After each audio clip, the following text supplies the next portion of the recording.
দেশের মানুষ গণঅভ্যুত্থানের মাধ্যমে আওয়ামী লীগকে প্রত্যাখ্যান করেছে। গণহত্যার জন্য রাজনৈতিক দল হিসেবে দলটির বিচার দাবি করে জনগণ বলে মন্তব্য করেছেন বিএনপির স্থায়ী কমিটির সদস্য সালাউদ্দিন আহমেদ। জাতীয় প্রেস ক্লাবে জাতীয় ঐক্য ও বর্তমান বাস্তবতা শীর্ষক আলোচনা সভায় এমন মন্তব্য করেন তিনি।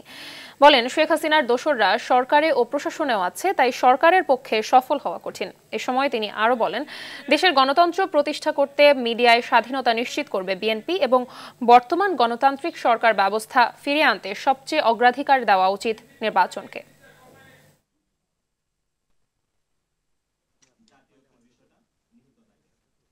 জনগণের সার্বভৌমত্ব প্রতিষ্ঠা করুন, প্রথমত জনগণের নির্বাচিত প্রতিনিধিদের মাধ্যমে। সার্বভৌমত্বের বহিঃপ্রকাশ হবে সেই সার্বভৌম পার্লামেন্টে, সেখানে সকল ধরনের আলোচনা হবে। সংবিধানের ৪৭ অনুচ্ছেদ অনুসারে রাজনৈতিক সংগঠন হিসেবে আওয়ামী লীগের বিরুদ্ধে গণহত্যা এবং মানবতা বিরোধী অপরাধের জন্য বিচারের ব্যবস্থা করা হোক। বাংলাদেশের মানুষ চায় বাংলাদেশ থেকে আওয়ামী লীগের ফ্যাসিবাদী রাজনীতির একদম নির্মূল হয়ে যাক।